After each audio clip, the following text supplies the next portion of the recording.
Hello. Oh, hey, it works. So it being just past 9 o'clock, sorry for us being a little bit late, but let's go ahead and call this meeting to order. Mr. Casey Griffin from the State Board of Education will call the roll.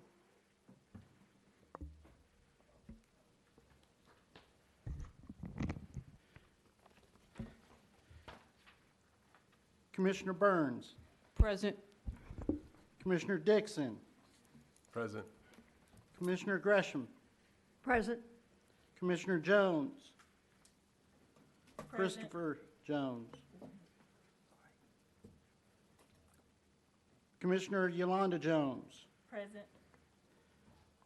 Commissioner Rothermel. Present. Commissioner Swift. Present. Commissioner Vaughn.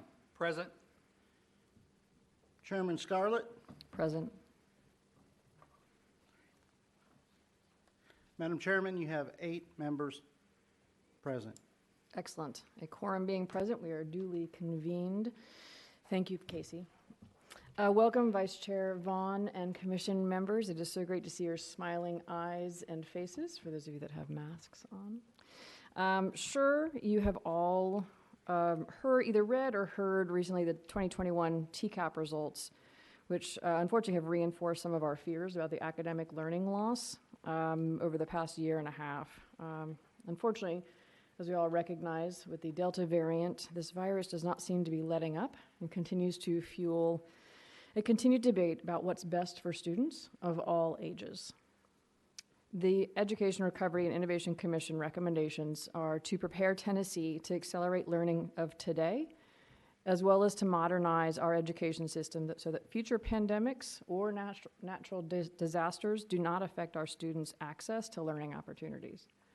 In our July workshop, we walked through 72 plus recommendations. We had an excellent conversation. It's been narrowed down to about 8 strategies with recommendations underneath. You all should have received that draft outline report already. And today we have a packed agenda. We will be honored with Senator Brian Kelsey, Representative Mark White, and Commissioner Jeff McCord, so we can continue our learning agenda.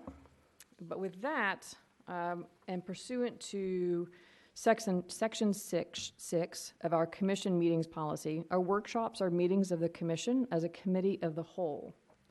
In accordance with the section and without objection, I will move to dissolve the commission into a committee of the whole for the purpose of our workshop. Any objections?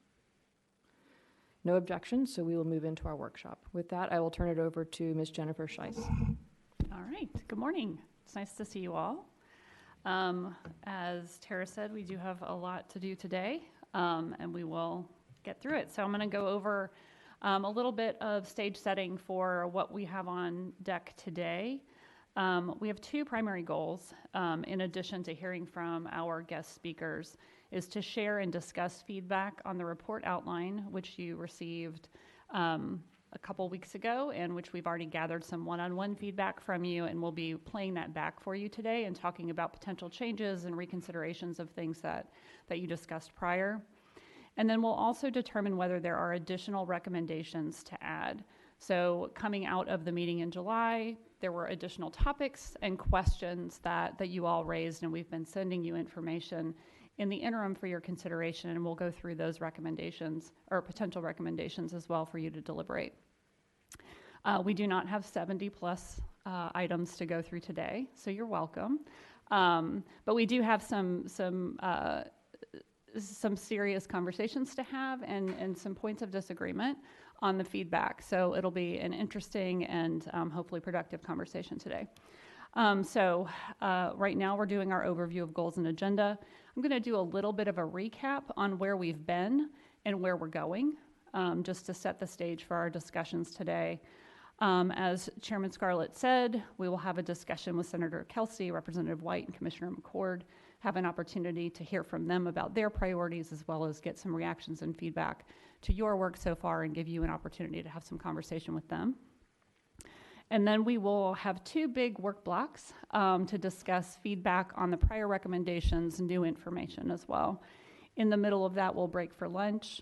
And then at the end of the day, we may vote depending on the outcome of some of those conversations. So be prepared for that. And then we will adjourn at 3 o'clock. Any questions about the agenda today? There's no breaks built into the agenda. I'm just kidding. We have some free form conversations that we need to have, and I will make sure that you get a little bit of a chance to walk around. So, but certainly feel free to stop me if I'm pushing too hard. I'm a taskmaster. All right. So as Chair Scarlett said, we do have some preliminary results from TCAP, and I did want to share back with you a little bit of those statewide results. We did actually get district level results last week. We got them last week. We haven't had a chance to actually process them yet, but we will be doing that work over the next several weeks and reading that back to you as well, but wanted to share a little bit of the statewide information as well. So there's a few notes of context about the data itself that I want to share with you. One is that the participation rate in TCAP was very high. There was a 95% participation rate in spring 2021, which is excellent, particularly given the circumstances. 100% of districts met the required hold harmless of 80% participation, which is fantastic, again, given the circumstances. But there may be some anomalies in the data. It does appear that students from urban communities, Black students and students with disabilities are likely to be underrepresented in the data, so just bear that in mind as you're reviewing the results. In addition to the test results themselves, districts were asked to identify the mode of operation that characterized the majority of their school year, so we do have some information about whether schools were operating a hybrid model, operating in person, or operating remote. So I'll share back with you some of the differences that you see in the data as a result of that. It's quite striking. And with that, so what we did see, this is a aggregation of all of the data for all tests, all grade levels. So this is everything kind of in one graphic. And you'll see the 3 grade bands there, elementary, middle, and high school. What we're showing you here are 4 performance levels. At the bottom in red is below basic. In the orange is approaching proficiency. So these are students who haven't quite met proficiency thresholds yet, but are on their way. And then green, those essentially are proficiency, and then the blue is mastery. So what we want to see is the green and the blue getting bigger, and the orange and the red getting smaller. This shows you comparisons by setting. So on the far left for each grade band, you see the results for students who were in person for the majority of the school year last year. The center is hybrid, and on the far right is remote. And you can see the big difference there between the experiences of students who were in person versus students who were remote in particular. You see much bigger proportion of students scoring in the red in remote versus compared to in person. Any questions here before I move on? All right, so this is combined proficiency for all grades and subject areas, but this time disaggregated by student group. So these are race and ethnicity, economic disadvantage, students with disabilities, and English language learners are shown here. What we generally are seeing is overall decreases in the percent of students who are scoring proficient, pretty much across the board. Regardless of student group, but with larger declines among some subpopulations of students.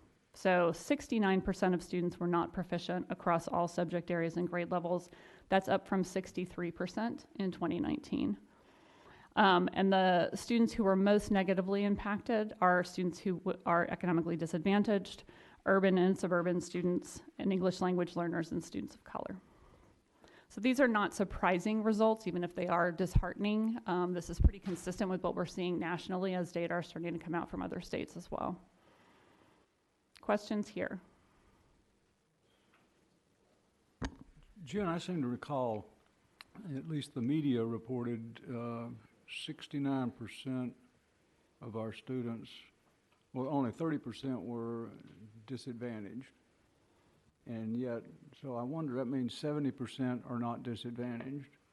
And why, what's the analysis say on why? So you can't, in my mind, you can't say it's a disadvantaged issue. If you had all 70% performing at level, we'd be much better off. Is that a fair observation? I saw that quote as well, and I couldn't remember the actual data point off the top of my head. I'm sure it's It's correct. I mean, I think what we're seeing is that students who are economically disadvantaged are experiencing a disproportionate negative impact, and it's not that all students haven't had an impact from the pandemic, but some students have had a larger impact than other students.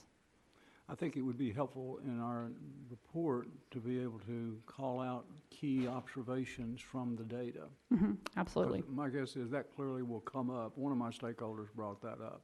Yes. And so I think we need to, the whole critical thinking, as we message that, what do we take away from the data?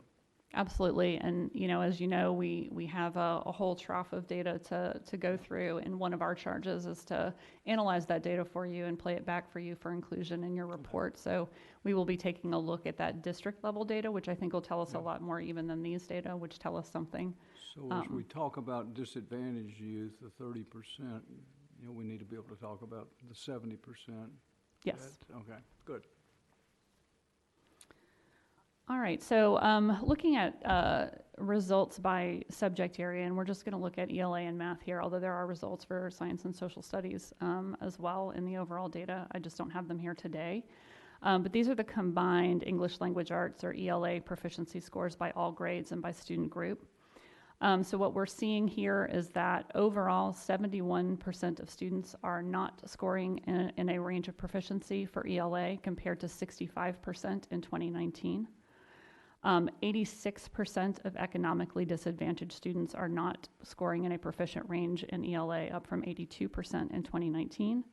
And that's compared to 62% of non-economically disadvantaged students in 2021. So we're seeing drops, essentially, and we're seeing increases, widening of achievement gaps between student groups in ELA. And one thing that I will note is there is an optional grade 2 ELA TCAP that's not included for purposes of accountability. And it's optional, so the data that we currently have only represents about half of all second grade students.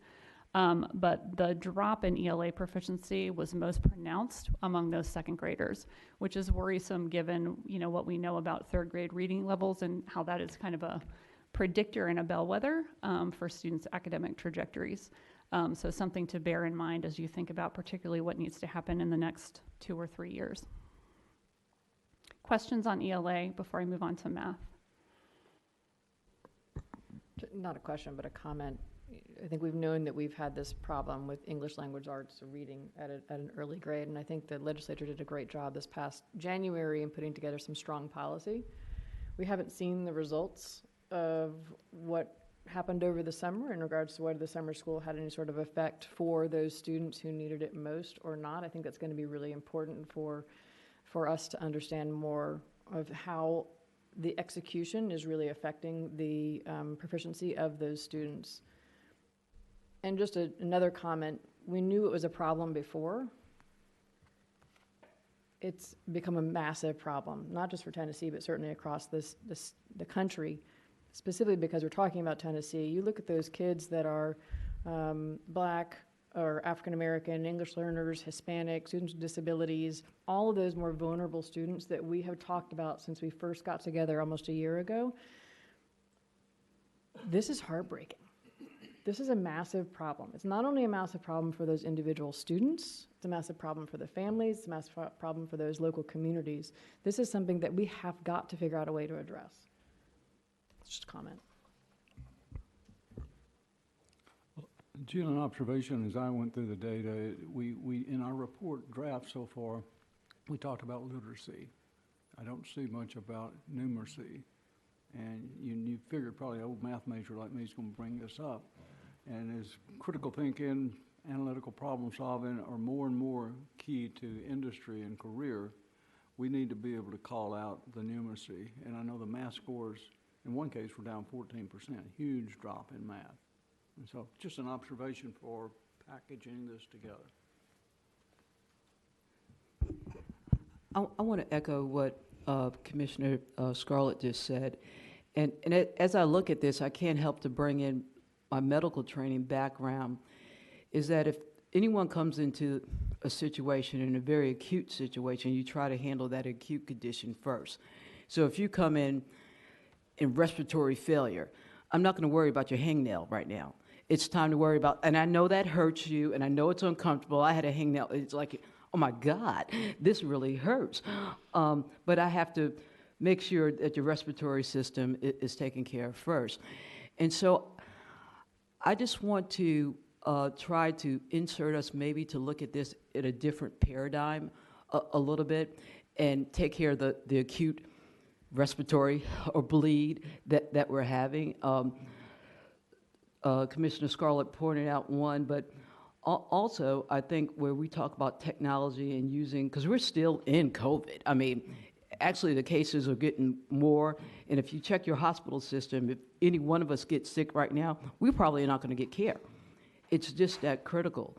And I think this is just that critical too. And while I appreciate third grade reading, I really do, I think there's something more acute that we might need to address. And so I think we need to think about chronological order when we suggest our recommendations.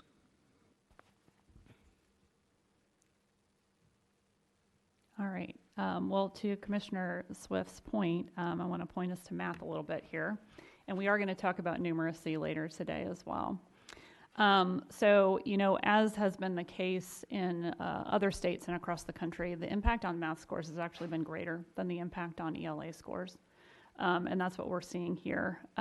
Overall, 74% of students did not score in a proficient range in math, compared to 63% in 2019. That's a bigger drop than we saw in ELA, starting from a lower proficiency point as well. 88% of economically disadvantaged students are not scoring in the proficient range for math. That's up from 79% in 2019 and compared to 68% of non-economically disadvantaged students in 2021. So a big gap there, 20 percentage points. Black students were the most impacted in math, with 67% scoring below basic, so in that red zone, and just 9% meeting grade level expectations in math in 2021. And Hispanic and Asian students had 12 and 13-point declines from 2019. White students had an 11-point decline from 2019. So we're seeing big impacts in mathematics. Again, not dissimilar from experiences in other states and other parts of the country, but still pretty dramatic when you consider the direction things were headed prior to the pandemic. Questions or comments on this or anything else? Is there a split by rural, suburban, and urban on this? There is in the data, not in the data that we could crunch quickly enough to get on slides for today. But we will examine, when we do the data analysis for the addendum report, we'll cut it as many ways as we can, including by geography.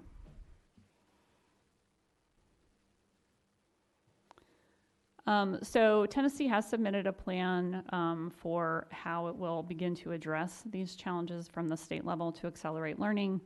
There are a few key points in this plan. One is that instruction will be provided using grade level appropriate content. So rather than saying going back holistically to a prior grade, the idea is to go back strategically and pull up competencies and skills that were unlearned from prior grades, but use those to fill in gaps rather than pushing students all the way back entirely into prior grade level material. The state's making available diagnostic assessments, so reading screeners, universal diagnostics that teachers can use in more or less real time to determine what the needs of their individual students are. So think about that not as sort of the year-end summative test that you take one time, but something that's used as part of instruction in the classroom on a daily basis to help students understand where kids are on a day-to-day, week-to-week basis. There is a real investment that's evident in Tennessee's federal stimulus plan in high-dosage, low-ratio tutoring and extended time outside of class. We've talked quite a bit in this group about extended time in different forms and formats, and I think what we know from the research is that extended time can be very high impact for students as long as it's used well. So that's a kind of a key linchpin to that. And then there's a statement about the fact that the recovery from the pandemic and prior declines in academic achievement is going to be a multi-year project. Not something that's going to be handled in a month or a week or even a year potentially. May I make a comment here? Yeah. So The last paragraph, or the last statement there, talks about the recovery period from the pandemic taking likely 3 to 5 years. So districts are going to be, and there's conversation going happening right now, and this may not be something that this commission can address, but districts are measured really by what are called AMOs, or annual measurable objectives.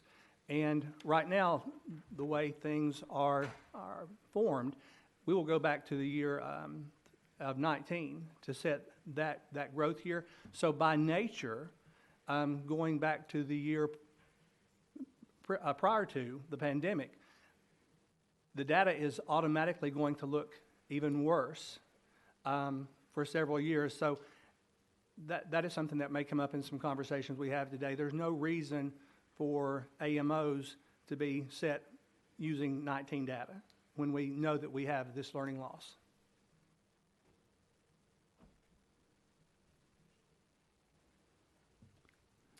Jen, are we, I think it's one thing to talk about plans, and the legislature approved initiatives earlier this year. Are we going to talk about actions that have been taken and where we are in those? We can. We weren't prepared to Well, speak to that today, but certainly. We ought to talk about the boot camp. And this is pulling from the plan that the state had to submit to the federal government. Mine's more of a report question, yeah. Yep, but we can definitely do that. Any other questions about these data? All right, I want to spend a little bit of time just kind of grounding us in where we've been and where we're going, just to remind you of the tremendous amount of work that's already been done. And my timeline starts in May, because that's when I started working with you, but I want to acknowledge that there was a lot of work that happened before Bellwether joined you, and we're building on that foundation. But we started together in May. We've heard from guest speakers on a range of topics. And in that session, we talked a bit about measurable characteristics of successful graduates. We talked a bit about vision, and I think we're going to talk about that a little bit again today, because that came up in the feedback as well. And really set the stage for a lot of learning and hard work that was done in July. Between May and July, we gave you all a lot of homework. We sent you weekly readings on, I didn't count these bullet points, but a lot of topics. And you dutifully did them, so thank you very much. That served the basis, those readings together with all of the prior work that you had done in February and December, and one-on-one conversations that we've had with each of you along the way, served as the basis for the 70+ recommendations that you considered in July, which was, of course, an exercise in endurance, but I very much appreciate everyone's engagement. So coming out of the July meeting, or in the July meeting, we heard from a few additional guest speakers. We heard from Jack Powers to tell us a bit about the data that we're now starting to get earlier than promised, which is nice. We heard from Dr. Jared Bingham on successful business partnerships and programs for students. And we heard from teacher panelists, which I think is some feedback that will intersect with some of the conversations that we're having today as well. And then we talked through those 70+ recommendations. Between July and August, we pulled together the recommendations that you formally adopted as preliminary draft recommendations last time into a draft report, and we've gathered feedback from you one-on-one. I'm going to play back that feedback for you today and have conversations where there are little areas of disagreement on where we should go with those, and potentially refine some of those recommendations today. And then many of you have also engaged in stakeholder conversations with folks in your networks, and we've talked a bit about that, so you'll see some of that feedback also reflected in some of what you'll hear today as well. We also provided some additional content modules on just a handful of additional topics that include student remediation, computer science policies, numeracy instruction, instructional time requirements, innovation, financial incentives for educators, and financial aid. There's a handful of recommendations coming out of those modules that we'll consider today and can serve as a basis of a conversation today on whether we want to add some additional recommendations related to these topics. And that brings us today, which again, we're talking through feedback.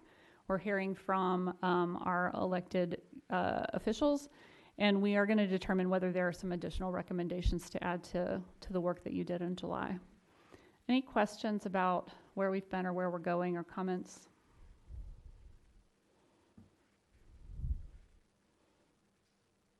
I would just offer praise to the fact that we are seeking out feedback from stakeholders and others. Importantly, one of mine brought up the point that we hope that we would continue and get more student-directed feedback, like from an industry perspective, which we think of customers and we get feedback from them. I would hope we would think of students here and devise methods that can get feedback. Be pretty interesting what a panel of students might think about our recommendations later on. Duly noted.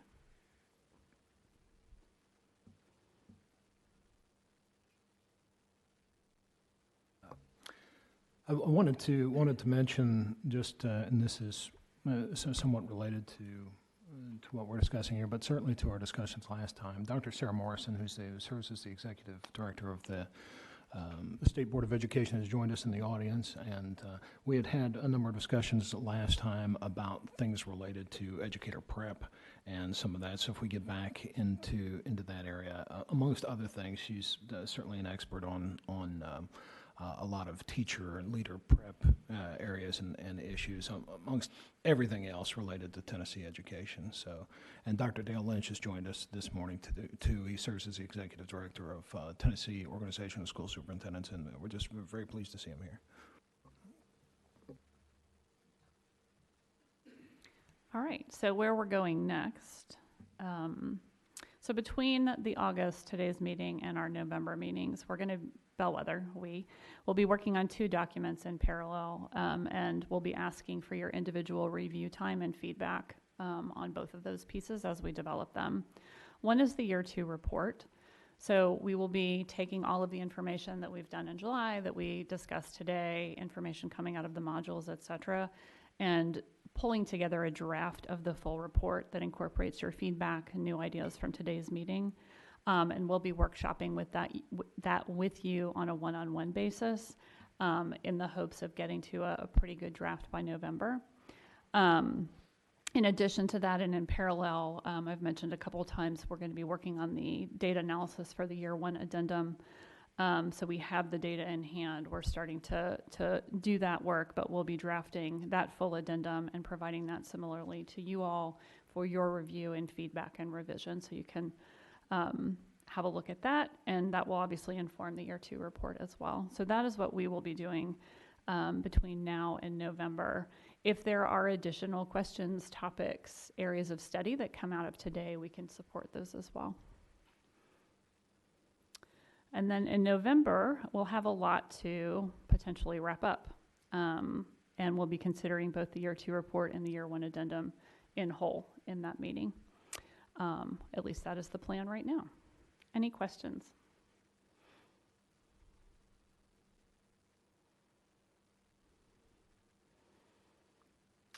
All right.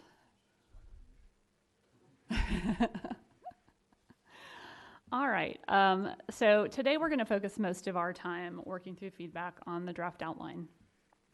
We have 8 high-level recommendations, and I know there's been some feedback about the organization of the recommendations, and we'll take that up certainly today and have some conversation. But one of our charges and one of the things that Kelly, Lynn, and I have been working on is trying to get what is now 50-something recommendations into kind of a structure or a framework that feels readable and accessible.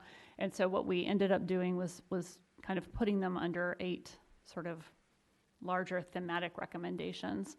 But those include, first, continuing state-level support for literacy instruction and ensuring strong implementation of accountability for recently enacted state policies. So that is really taking what was already done by the legislature in passing the literacy bill last session and ensuring that it is implemented well.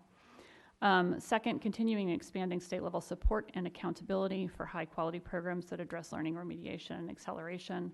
There's a lot underneath that particular thematic recommendation. Strengthening, expanding, and diversifying the educator workforce as the most critical component, other than students themselves, in educational recovery and success now and in the future.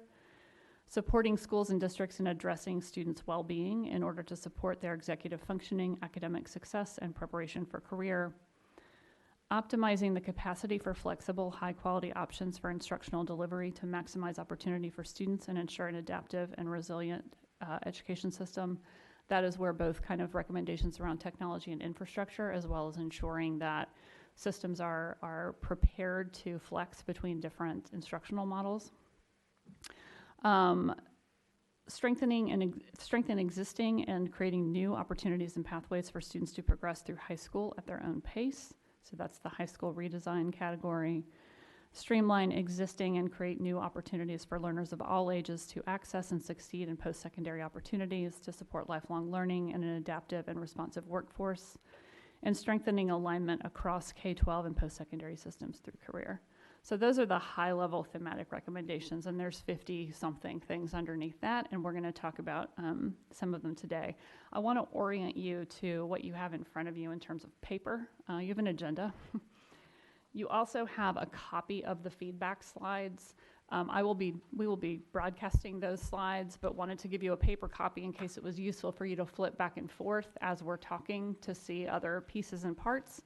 And then you also have a copy of the draft outline for your reference.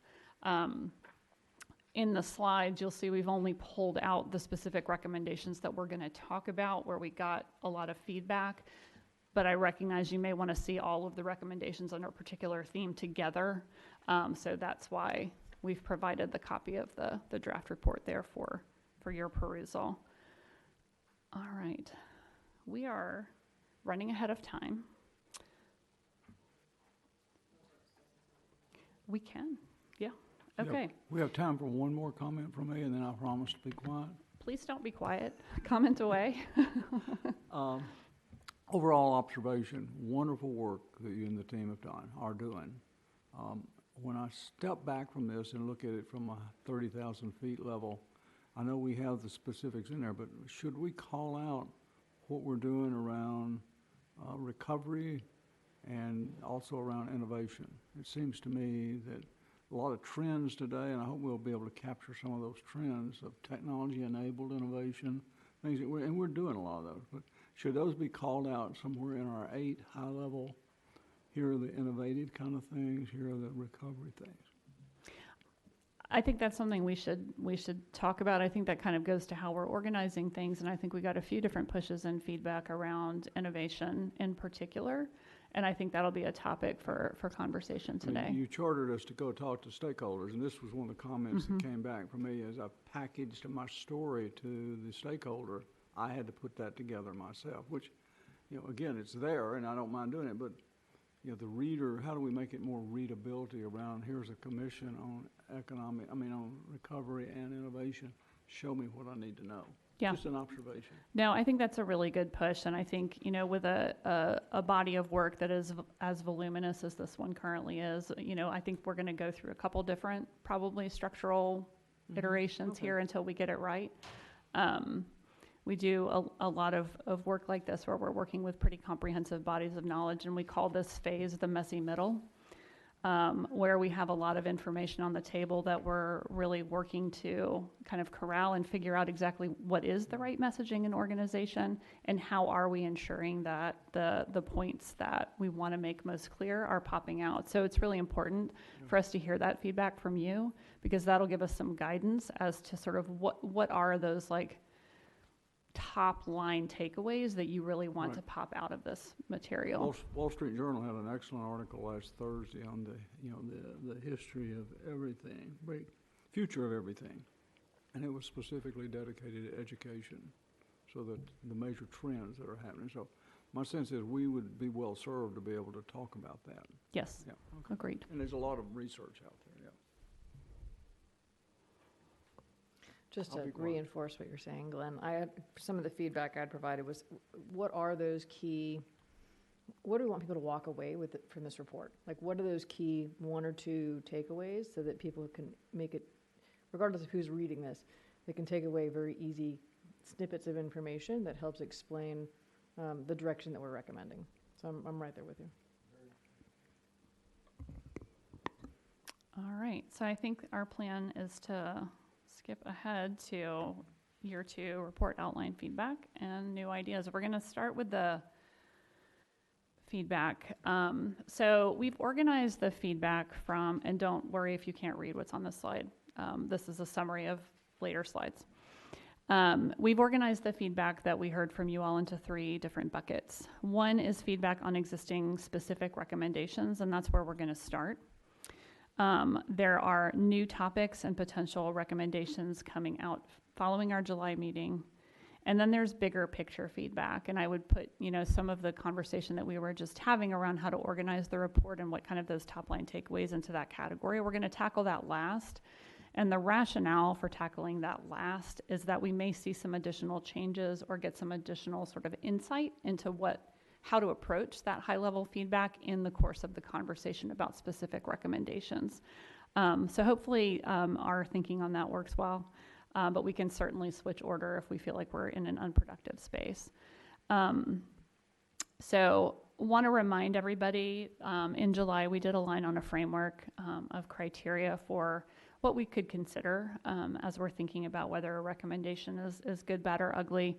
And there are 12 items on this list that range from kind of the scale of impact, who is impacting, how much do we know about the recommendation, kind of what's our threshold for evidence, its feasibility in a few different categories, cost, timeline, measurability, and accountability were all criteria that you all shared with us that were important to you. So we just want you to bear those in mind as we consider both changes to the recommendations that you've already preliminarily adopted, as well as any new recommendations, that this is still the framework that we're working with. Any comments or questions here or changes from the commission? Yes.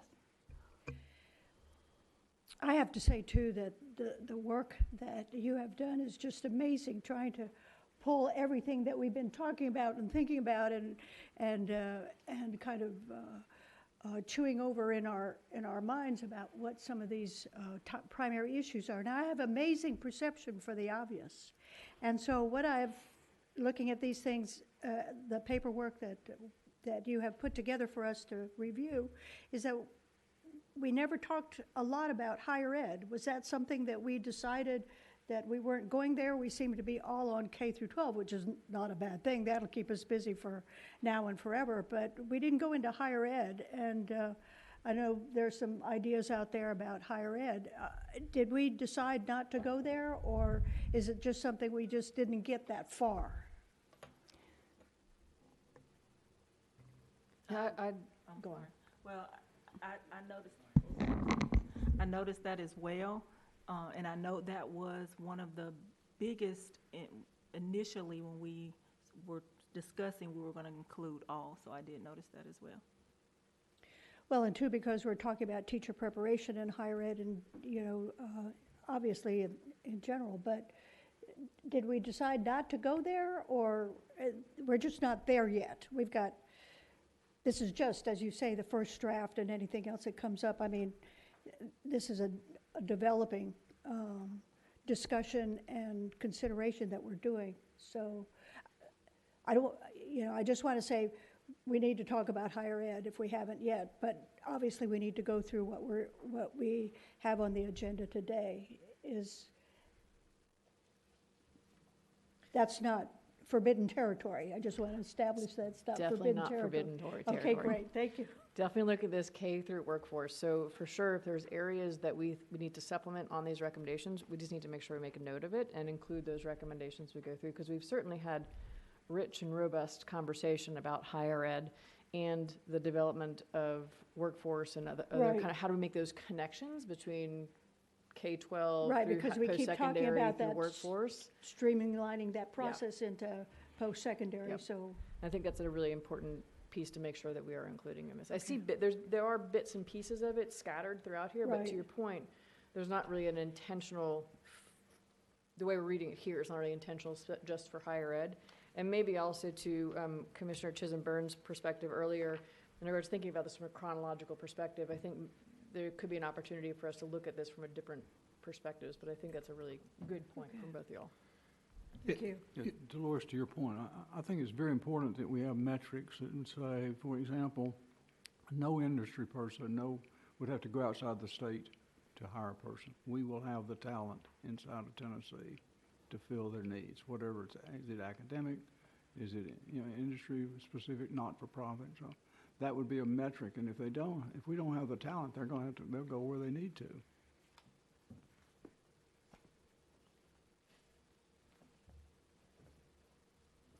All right. I didn't want to throw us off track, but that was burning in my head. Yeah, no, that's really helpful, and I think what would help in addition is kind of are there specific questions within kind of the post-secondary space that we need to address? And you don't need to answer that now. I'm not trying to put you on the spot.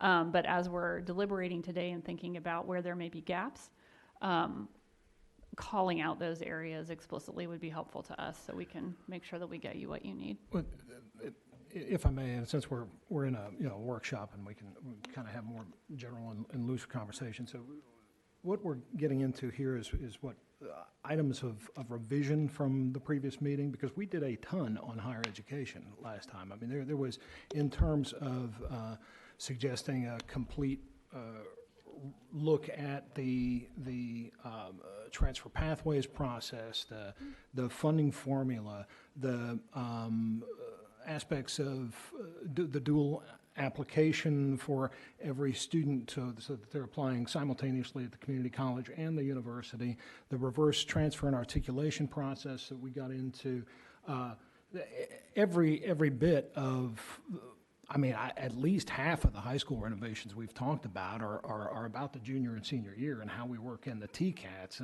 and the community colleges and the middle college concepts there.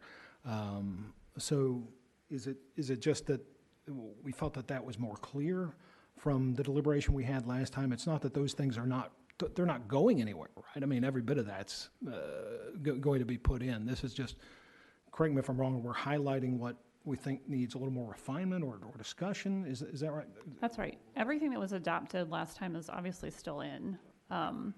And what we're getting ready to dig into is places where we got feedback from you in the interim on the existing recommendations where there were questions or comments about changing those in a substantive way. I think that's the clear point. It's not that any of the work that you commissioners have done on the higher education space is not there. It's more like that this is just where they receive the majority of the feedback and conversations with you, and that's where where this discussion is. It's not to the exclusion, because I think that makes sense, because we had probably some of the greatest cohesion of ideas around what the higher ed space changes needed to look like. At least that's my recollection.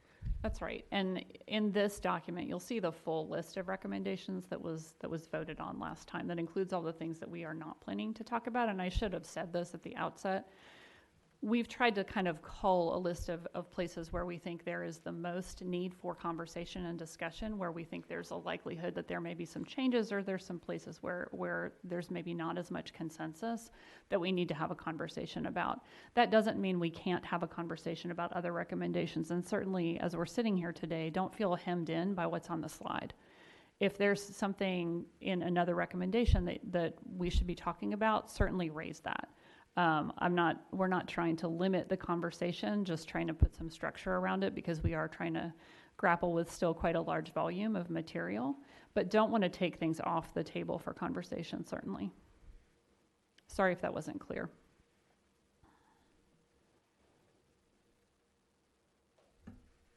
All right, we ready to get into it? We have 9 minutes before the next segment, so maybe we can knock out some of the easy stuff, right? Okay. So just one note, apologize for this not being a color copy. It would have been a lot easier to read, but there are some line edits on specific recommendations where we've started to do a little bit of wordsmithing. There are tracked changes in here. So where you see lighter text, those are new words. It's pink on my computer screen, but not so helpful on this printed document. And you'll see some strike through as well. We are not planning to discuss those kind of wordsmithing issues today, but certainly if you have a question on any of those, feel free to raise it in this forum, or we'll be engaging with you one-on-one after this meeting as well. All right, but we have 7 kind of recommendation level pieces of feedback that kind of rose to the level of we need to have some conversation about it. So the first issue is on recommendation 3B, which is under the supporting and expanding a diverse educator pipeline. So the feedback is that there is an existing Grow Your Own grant program that is not well used, and there's no capacity in rural communities to support such a program. So just to ground you in the existing recommendation, The recommendation is to further increase the financial support of local high-quality grow-your-own programs, we'll call them GYOs, and or incentivize local GYO partnerships with additional funding, technical assistance, best practices, and other resources. There's a suggested revision to strike that bullet point and replace it with providing rural communities with technical assistance to establish partnerships with local high-quality educator preparation programs in order to create local grow-your-own programs. The conversation was essentially that this program already exists and that it's more of a challenge for rural communities to implement than other types of communities, and that it would be of benefit to target this recommendation more towards supporting the capacity within rural communities to do this work. Questions, comments, reactions? And I'll tell you that came from comments from some advisors that I talked with who did support some of the rural communities. Is your mic on? It is. Okay, sorry. Can you hear me? I'll move it closer.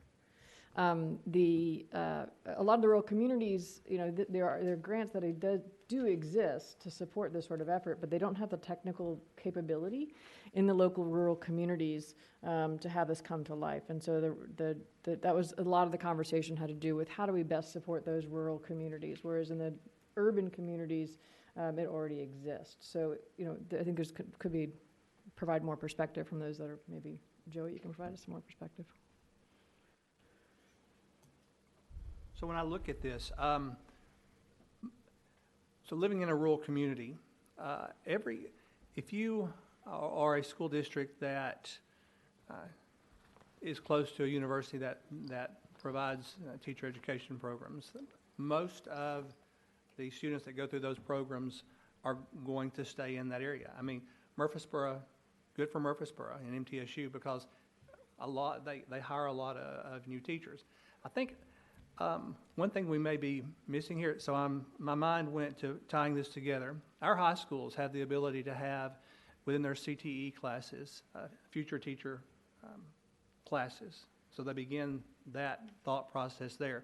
So if we could bridge the existing high school programs and encourage actually maybe more high schools to have that program of study in their CTEs, then we could leverage the connection there and maybe use the grow your own and get them back. But so basically what I'm saying is we need to be sure that the kids that are in that CTE program have the option of the grow your own, and maybe then they will come back, because it seems like a lot of it right now in the rural communities, we lose them to the larger communities. Am I making sense there at all? But leverage that high school experience to keep them and encourage them to come home. I think that the comments that I had heard from the individuals I was speaking with had to do with the fact that there is an existing pool of money, a Grow Your Own grant, that exists for all schools across the state, which I think is phenomenal. Unfortunately, there's a lot of rural communities that aren't able to take advantage of that because they aren't able to set up either the programs in the high schools or have the partnerships with the EPPs or other groups that might be able to help facilitate that. And that was just some of the biggest pushback. Whereas in the urban communities, and Todd, you might be able to provide perspective on this as well, in the urban communities, that tends to be more of a natural fit and or in those communities like an MTSU area where they have a good partnership with the local communities, local school districts, sorry. I like this. I would just want to point out that I think in the urban communities, it's still not being used well, so I wouldn't want to like totally take it out and just focus on rural, but maybe have some language that says that we encourage growth and focus on GYOs everywhere, I think. But I think that it sounds like there's like technical assistance and other things that would be beneficial specifically to rural. I was just, as you were saying that, I was thinking that would probably benefit everybody, but I don't know if the focus would be just to like focus resources towards the rural, which I could understand too. Jen, I'm struck by the opportunity to connect several dots here together. Flexibility for the school districts to do their thing based on their potential talent. Technology evolving, it's evolving every day. And the concept for me that works really well is one size doesn't have to fit all.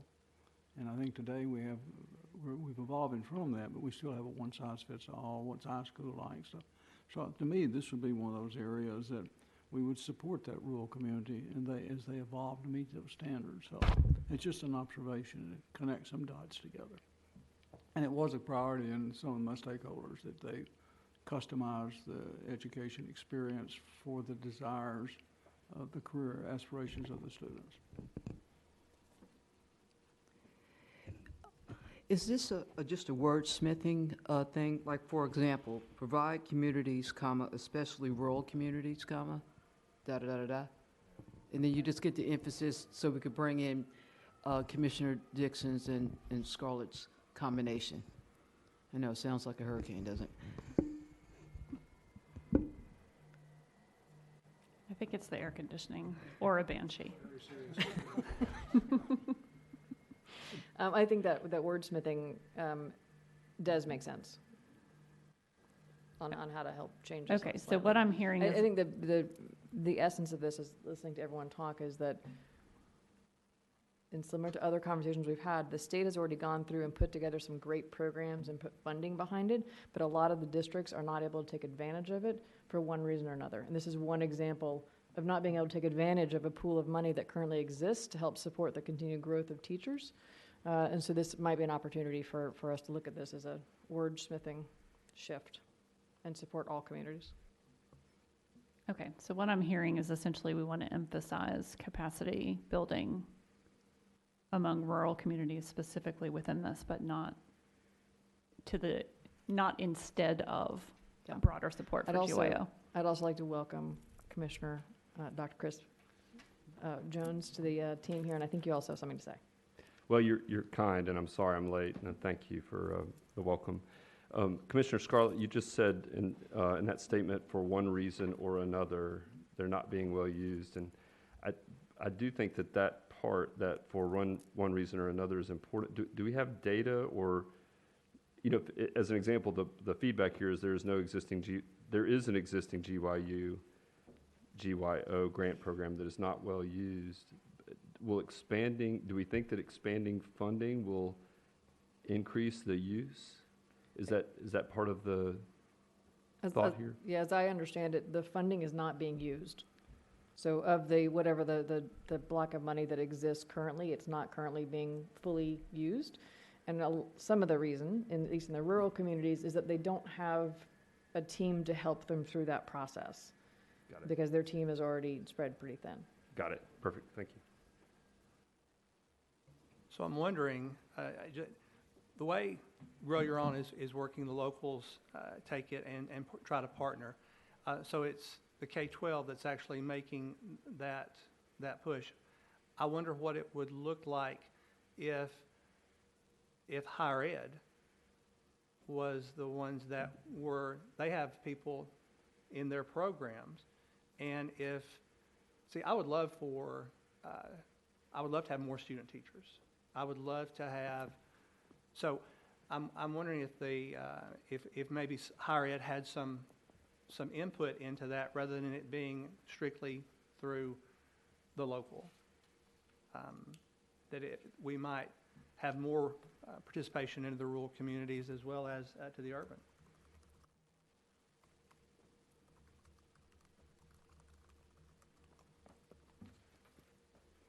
To me, this would be an important point. We're going to continue to invest in the rural communities. That's important to our fabric of the million students we have today. What percent come from rural? We're going to invest in that.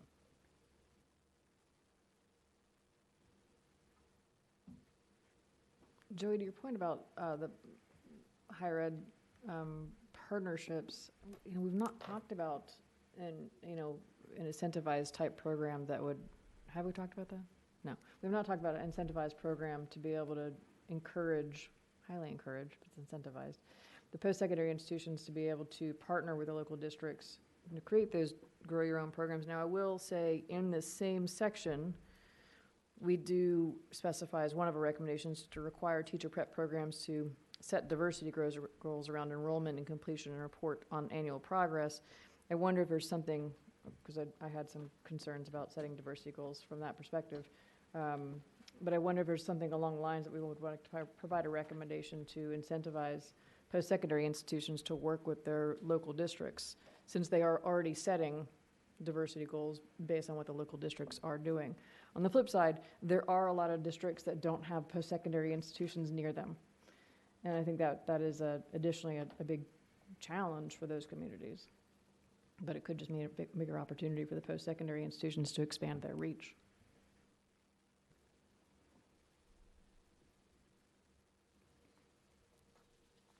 So do we want to think a bit about what this might look like coming from the higher education side and the prep program side in terms of their engagement on Grow Your Own specifically? Prep programs are already partnered with districts, but we could think about whether there are additional pieces to that specific to Grow Your Own and sort of converting educational aids into teachers, for example, or as Commissioner Vaughn raised, kind of the early college, high school teaching track option where you're cultivating new teachers from among your students. Do we want to consider something along those lines? I'm looking for head nods. Okay. So we'll seeing some consider an head nods. evolution of that, okay. Okay. I would like to point out, Lipscomb, Trevecca, Tennessee Tech, MTSU, those are just the ones that I work with closely or know within Middle Tennessee. And I know that West and East Tennessee have quality providers as well. But it's just so much easier to work within Metro or work within Rutherford County or Murfreesboro City. So I just think that bringing that out there would be beneficial. All right. Are we ready to switch?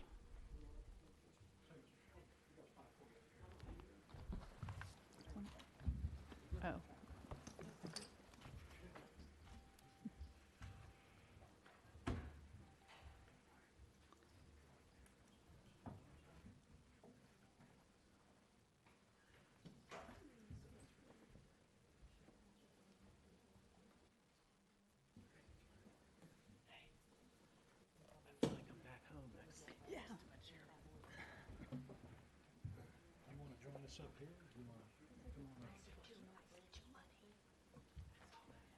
So as we have guests arriving, we're going to go ahead and take a 2-minute stretch break, and then we will reconvene.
So we're going to go ahead and reconvene, if you don't mind.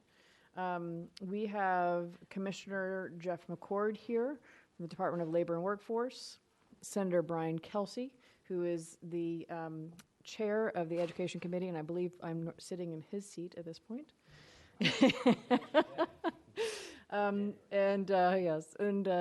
Representative Mark White, we hope, is on his way as well. And we thank you very much for joining us today.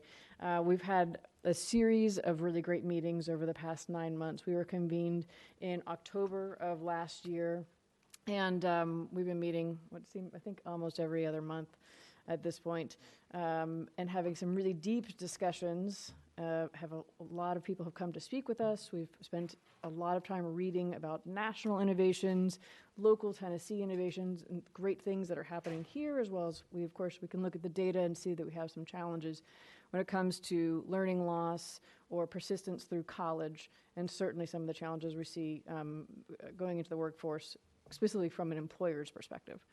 And so we're hoping to hear from both of you today about your priorities moving forward. Dr. Jared Bingham spoke with us at our last gathering, so he shared some perspective. But looking forward to hearing your priorities, Senator Kelsey, as well as yours, Commissioner McCord. And I'd like to start there and to think about now and into the future, where are your priorities when it comes to education specifically? Start with you, yeah.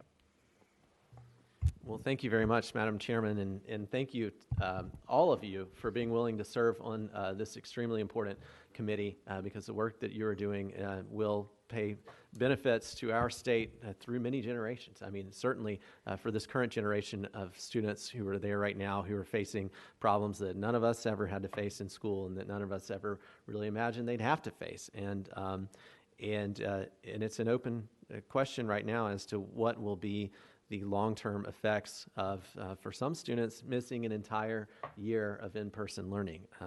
But we do know so far that there were some negative effects from last year, and we saw that in the data that I'm sure that all of you are going into in great detail, or have already done so. But the short answer is that all students in all parts of the state, in all school districts, they all faced learning loss that was significant, and that was significantly larger learning loss than has ever happened before in this state.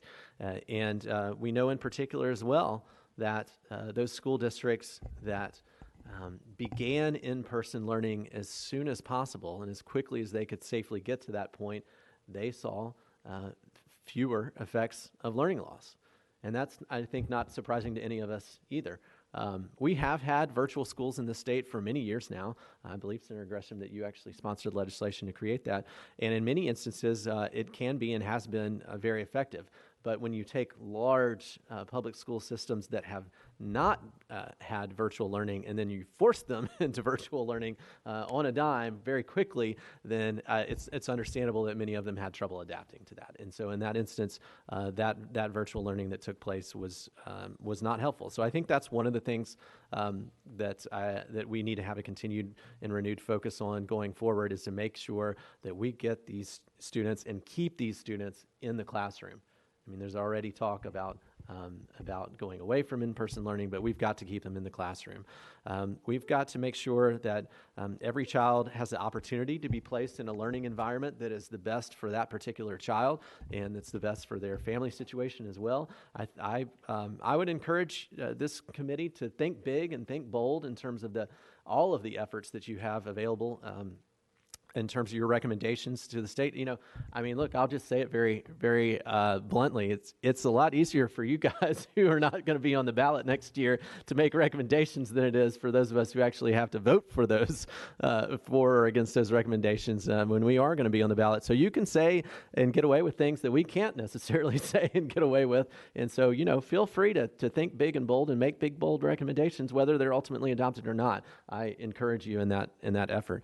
Certainly in terms of what I was mentioning briefly about the opportunity to be in the best learning environment for those students, I would encourage you to look into that issue. What are best for students? Is it best to be in your locally zoned public school? Is it best to be in a different school within that school district? Is it best to be in a whole entirely different public school district that might be next door to you?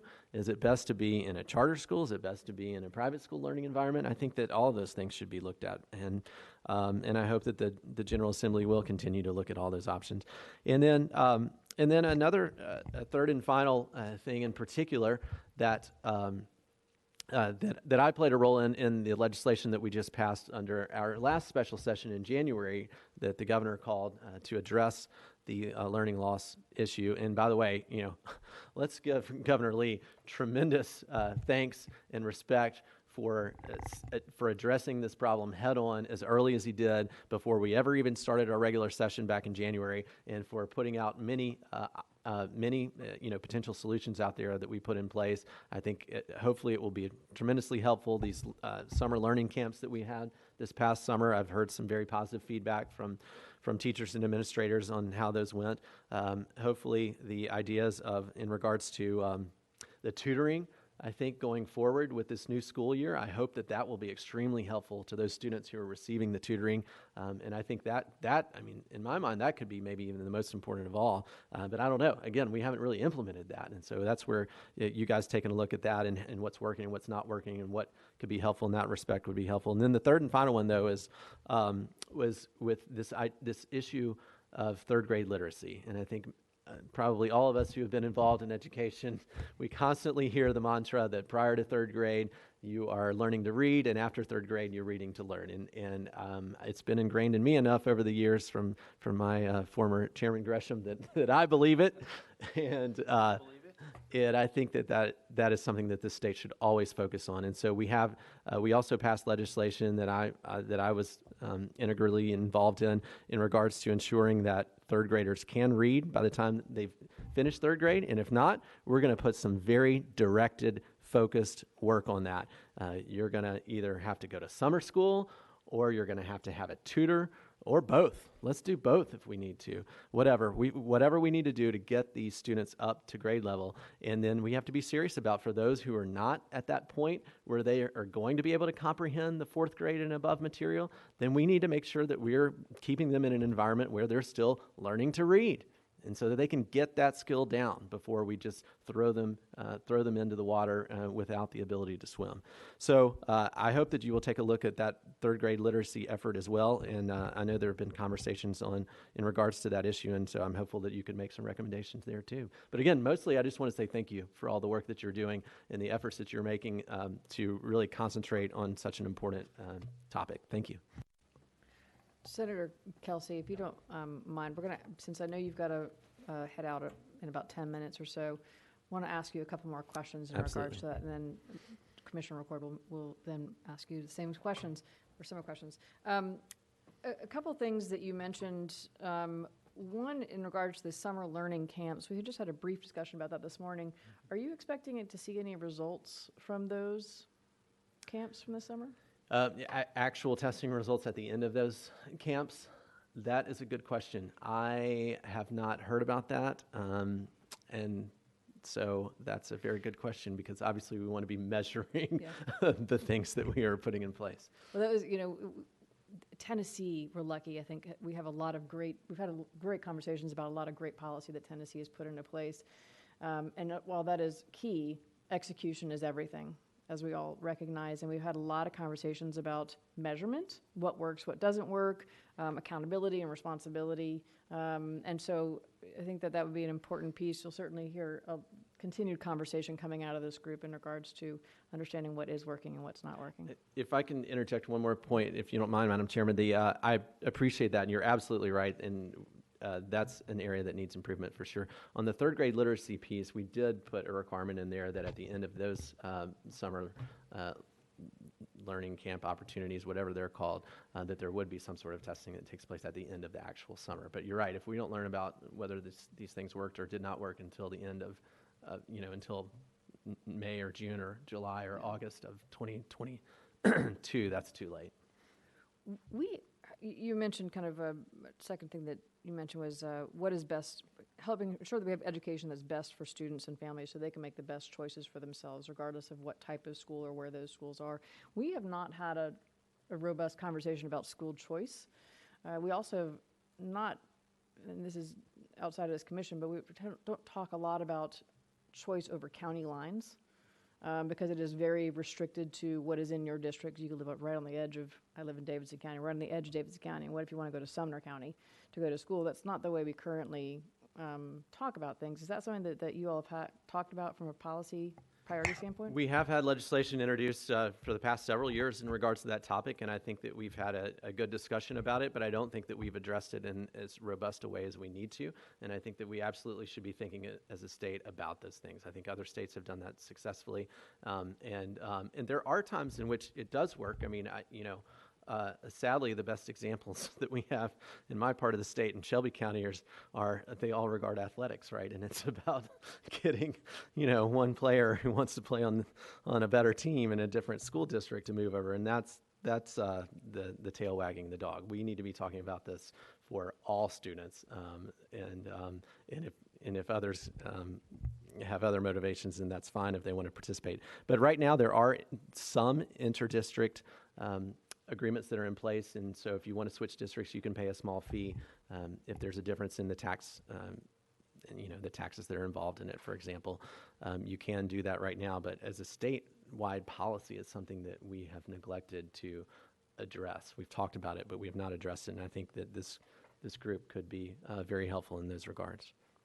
And especially, I guess, in following up on that, and especially in regards to, as you say, to see, who's doing things that are working and who's not. And one last thought on that, too, is I know, again, where I live in Germantown, they just now figured out, we should be doing virtual learning, because we think, they thought in Germantown, and I think the numbers bear this out, they actually did a pretty good job with the virtual learning. And so there's a great opportunity, obviously, where you've got more and more school districts now who are realizing, well, we can create our own virtual academy, and anyone in the whole entire state can now join into that. Well, I think this committee could take a look at, again, whether that's a good idea or a bad idea, and how could that be implemented in a way that could be helpful to everyone. Commission members, do you have any questions for Senator Kelsey?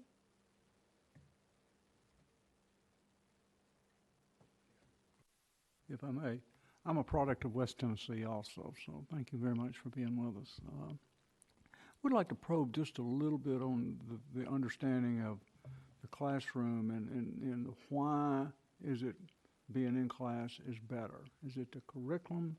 Is it because I hear a lot about from people that teachers are the key, which I believe, and they're able to remove some of the distractions, diffuse the distractions around a lot of societal issues, crime, drugs, race, things like that. Does that resonate with your understanding, or is that, why is the classroom preferred? Well, I don't claim to be an expert, but my gut reaction is it's several things, and I appreciate the question. I mean, part of it is just flat out, as you probably have heard presentations of, there are a whole bunch of students who just disappeared. Mm-hmm. They didn't go to the virtual schools. Yep. So that's the main problem. If you're not even going to a virtual school and we're having a hard time tracking absenteeism and truancy, then that's a huge problem for those students. And that was a larger number of students than we had expected. And that's tremendously disturbing. So that's part of the problem, is that we didn't have a good enforcement attendance policy for the virtual schools.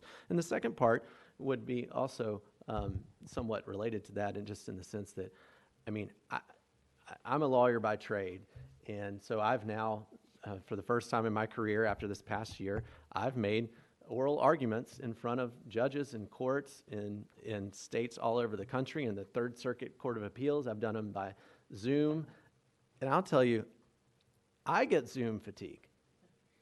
And I feel like my job requires me to be able to concentrate for long periods of time, and yet I get Zoom fatigue. And so I just know that for a 7-year-old trying to sit there looking at a computer screen for hours on end, that's got to get old. So that I think has got to play in part of it too. And then the last part is what I mentioned earlier too, which is I'm not totally anti-virtual school. I think that it can be done well. I just think that people were forced into it so quickly that they didn't really have a time to implement best practices. Okay. And so I think that that is really the key. And I don't, I think we had some organizations out there, I don't know, why didn't the state talk to Strive, for example, that's been doing virtual schooling for years and years and years? I don't know that those conversations took place, but I think there was some learning that was available there on best practices on virtual schooling that could have been adopted.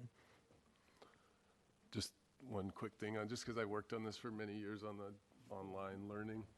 The online learning is that I worked at Summit Public Schools in the Bay Area for many years, and we worked on a learning program, but this was for high schoolers with a very strong program, as we found about 10% of kids were able to fully access it just on their own, so they didn't need any like interaction from an adult, and about 20% were able to like engage with it with quite a few interventions throughout the day, like you would check in 3 or 4 times, and then about 70% really struggled with even with that. And so that's just good for us to think as a general number of, it's not a solution that's going to work super well for a broad section of kids.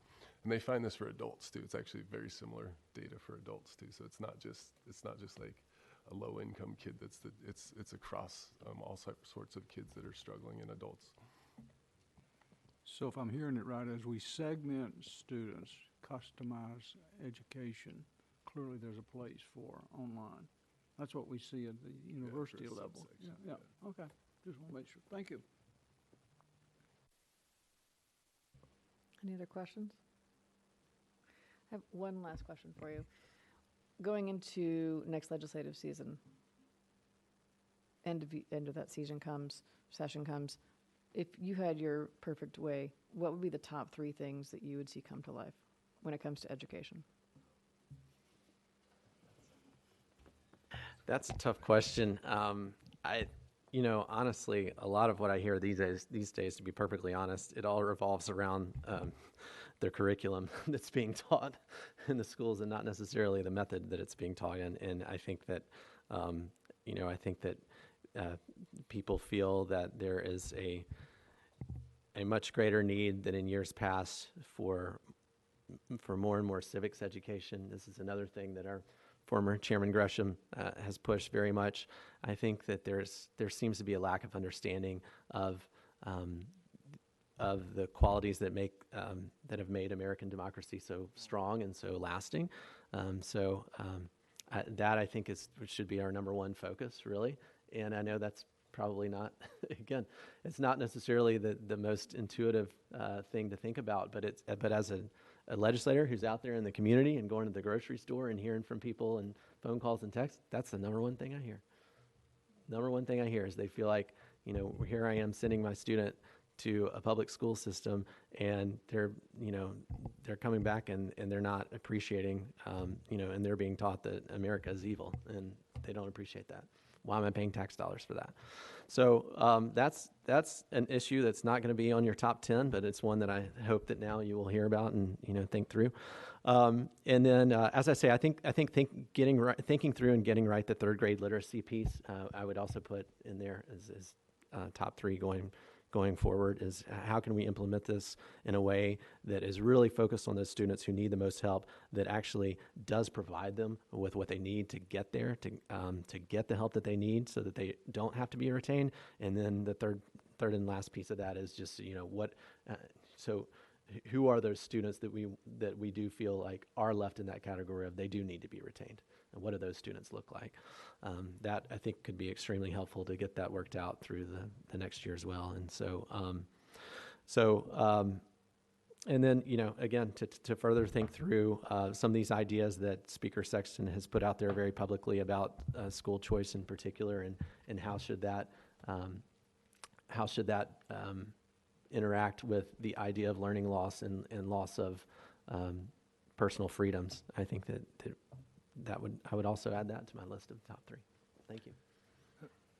Madam Chair, and for the edification of the commission, just wanted to share with you a bit in terms of the question of when will members of the legislature get information back. House Bill 7004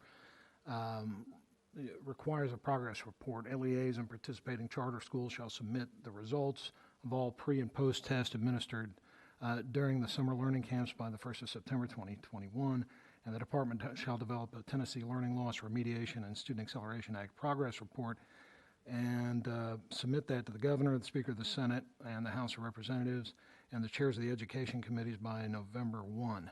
I know that's something that Mr. Chairman, you and your staff had worked on in terms of the extraordinary session to make sure that that reporting piece was in place. And why is this most important to you all? Because of course several of your recommendations from the last meeting were about sort of the oversight piece and how does it look to make certain that the program is the best it can be. Thank you very much for being here. We'd love it if you could stay, if you want to, if you're able to. Thank you. Commissioner McCord. Thank you again for joining us, and wanted to talk with you about your current focus areas and then also moving into next year.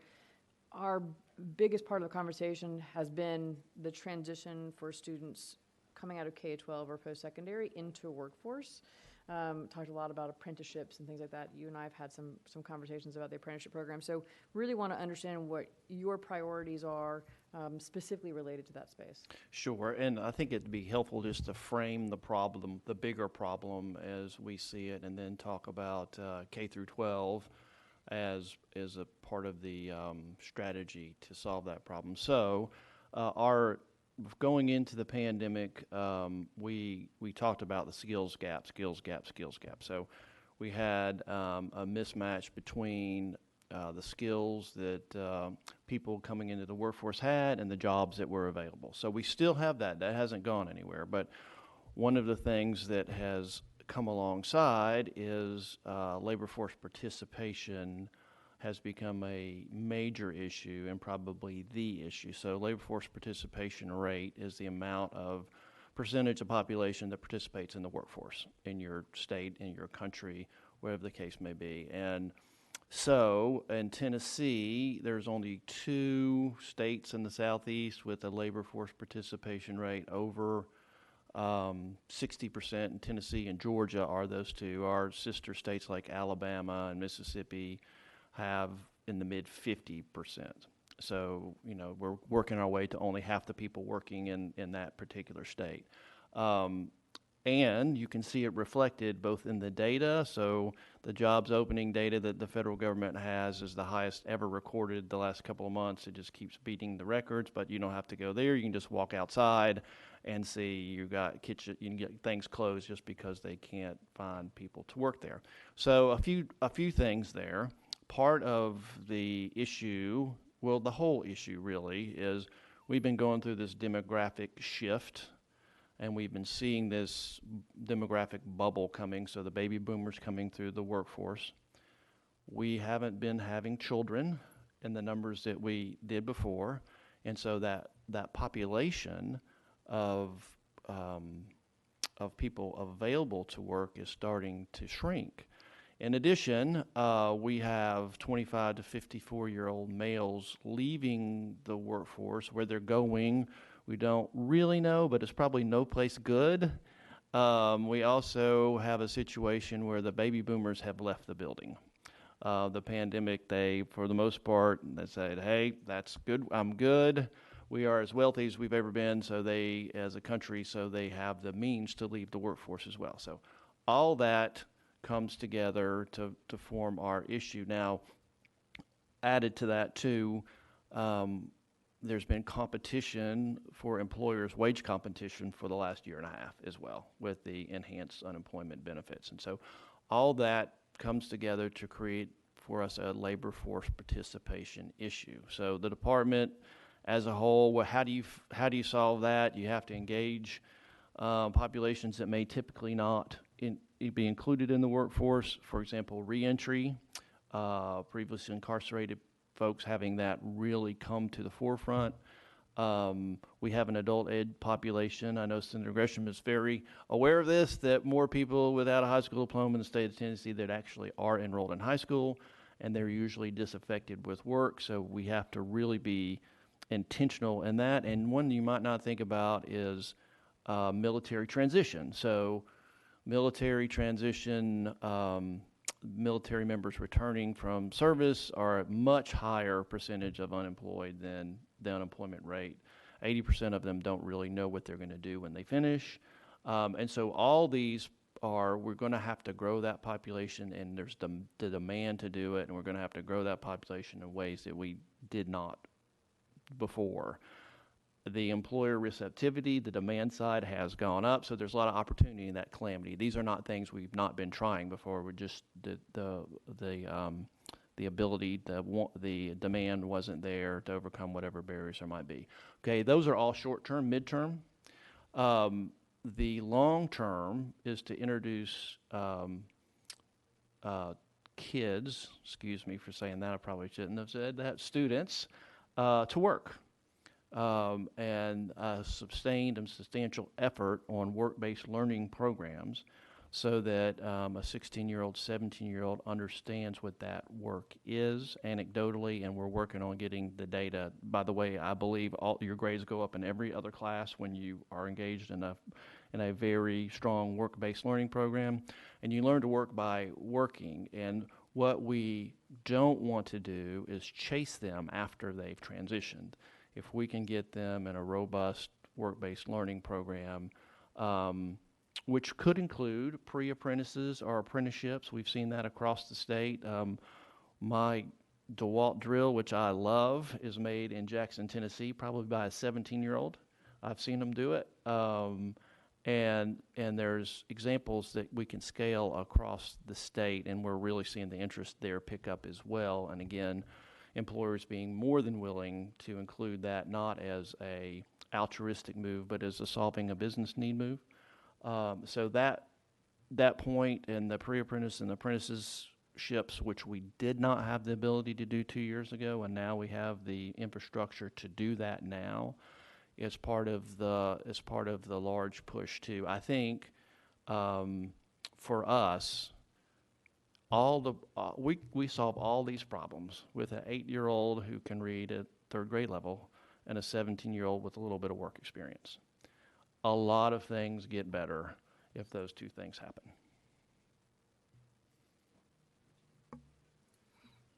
Question. Yes, ma'am. Have we put any thought into trying to align, like, the unemployment where we have the gap in skilled labor on retraining using short-term programs, particularly TCATs, to help solve or align for those that are unemployed and do not have the current skills for the current workforce? Yes, ma'am. So for the first time ever, our good friends at THEC and Department of Labor and Workforce Development worked and identified who was eligible for the Reconnect program. And I believe there's 500,000 of them because we've had a lot of people unemployed who marketed directly to those folks to build those skills that the folks were unemployed. And that won't go away just because our big bubble of unemployed, that's part of the system now. And I had the ability to say, okay, if you go to a Reconnect program, that counts as your work search. And so we incented that so that they could go do that training. I don't have the numbers about who took us up on that, but not a lot of folks did. It was a unique time. Again, with enhanced benefits, we feel like that pipeline will get more and more as we're able it's just part of doing business now. It's not a reaction to the pandemic or anything. It's just part of doing business that we are going to look and see who, and additionally, adult ed, people without high school diplomas, the same sort of marketing going in with that data flow that we know about these folks. So let's market to them. So absolutely, again, that wasn't happening, and now it is. Commissioner McCord, thank you for being here. One of the things, thank you also for the education around the demographic shift, and I just had two questions around that. One was the 24 to 50-year-old males that are leaving the workforce. Do we have some data about what's happening with them? Not great data. not great data. And so we're working on that, but, I was sort of flippantly said probably no place good, and it's probably no place good. And some of those places you can't really track. Anyway, not great data, but we're working on that to see. To us, fundamentally, we're chasing people, and trying to get them into the workforce after they've gone a different path for a little while, whether that's an education path or whether it's an incarceration path or whatever the case may be.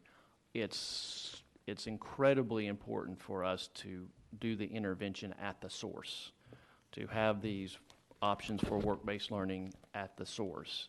And I've seen it personally where, kids come alive when they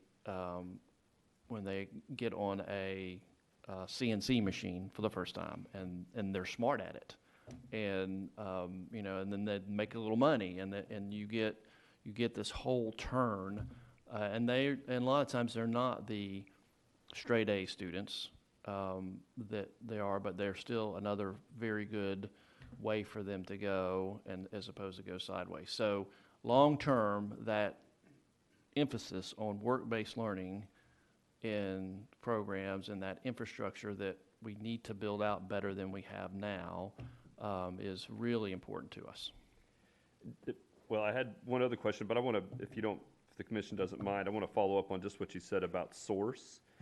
When you say that we need to catch them at the source, do you mean prior to the age of 24 at high school? Is that what you mean by source? Yeah, what I mean is we need to, when we have students before they transition out of high school, and the data is always going to show those transitions are where you lose things. And I'm encumbered by a Six Sigma background, so and the only thing I learned in Six Sigma that I can remember is randomness comes in clusters, which really still freaks me out. I don't know how that happens. I think it's the same thing as things come in three, like my great-grandmother said. But and the other thing is the first place you look to improve is the transitions, because that's where all the defects are. And so part of in business terminology, part of our strategy is we just want to backward integrate. We're going to backward integrate work. We're going to backward integrate technical training. We're going to backward integrate into K-12 as much as possible before we get out and you're an adult, and we have to chase you to get you to where you need to go. Great. Thank you for that clarification. And then the second question was, I didn't hear you mention the immigrant population in the demographics. Is that something that you can speak to? It's really not. I will tell you that we did an employer. We did an.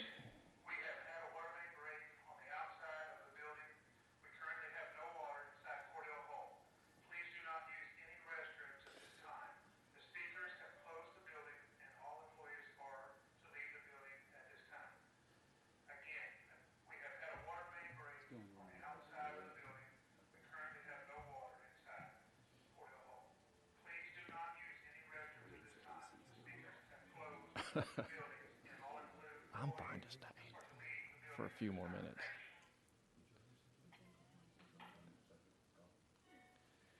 I guess we'll stay here. Yeah, we need some plumbers around here, for God's sake. Where's the plumbers? Go ahead.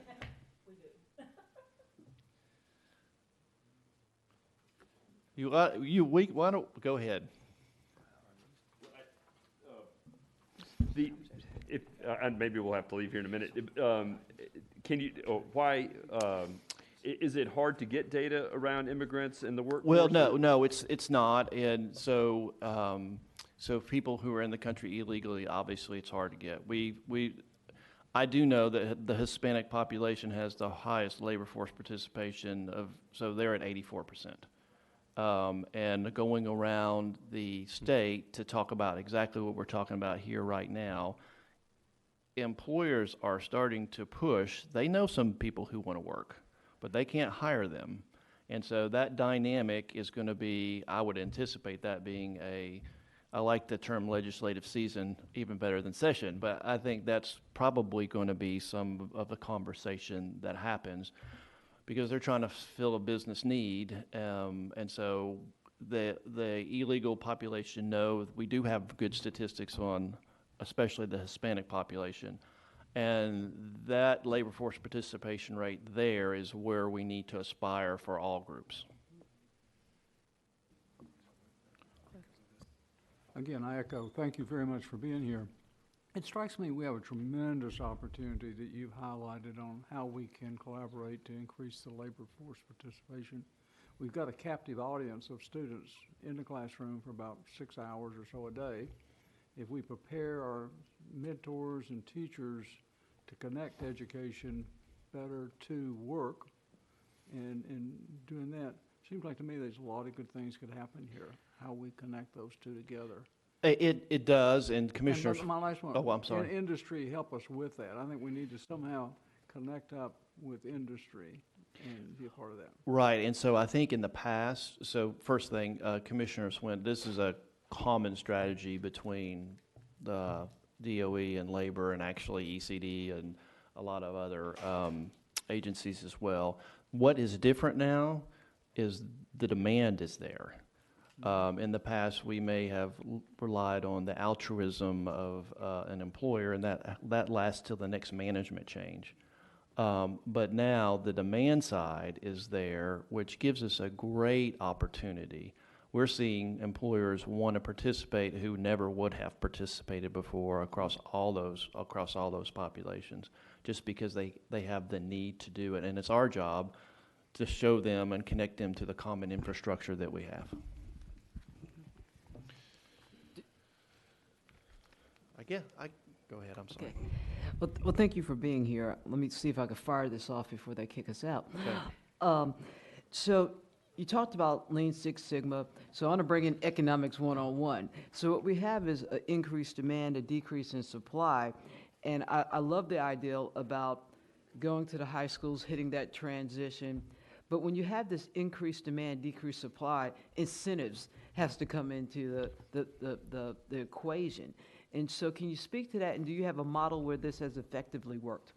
So nobody's tried it really before, and again, we're in a situation we've never been in before.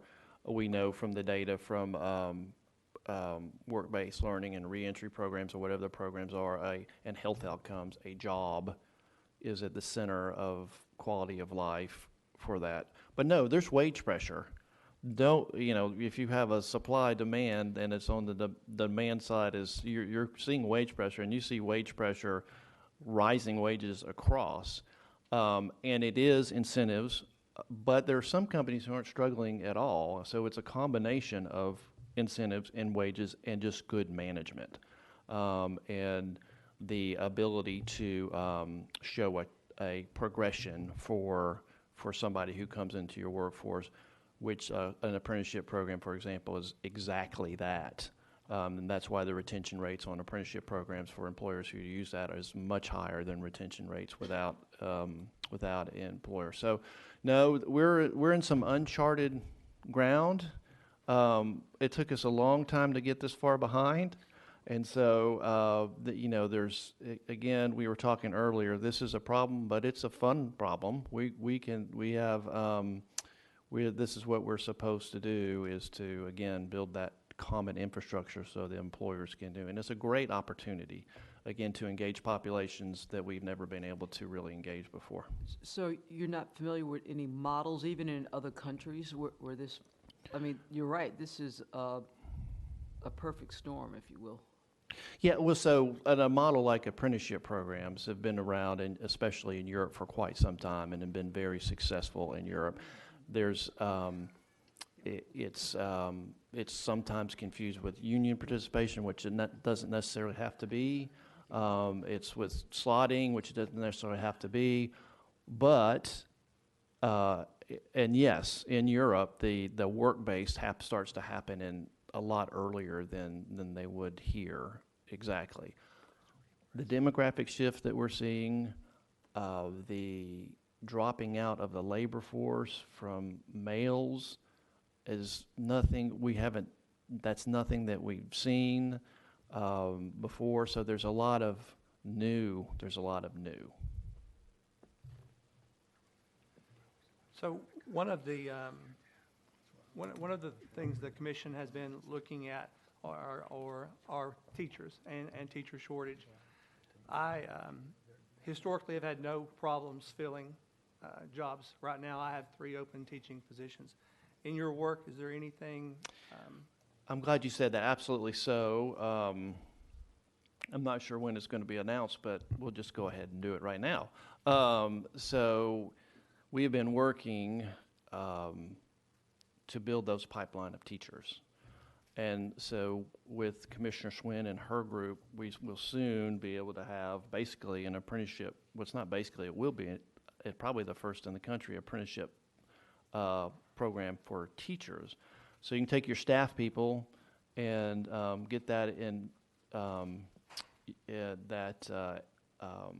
experience and education, and basically start growing your own teachers in a very structured, consistent way across the system. So I would look for that announcement to come probably in the fall.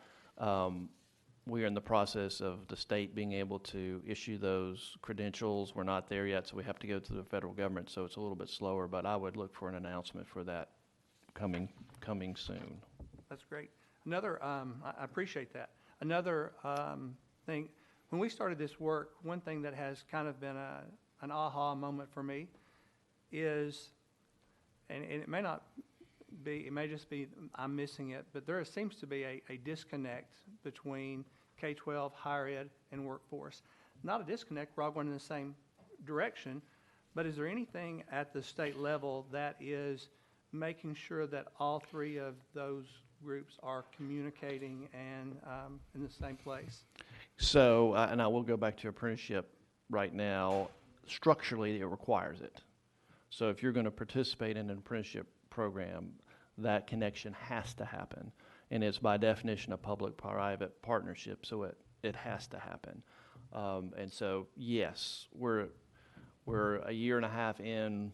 We're playing a little catch-up with other states on this particular, but the infrastructure's there now to where it does have to happen, again, it's not just relying on relationships, which can change when the next management change happens, so.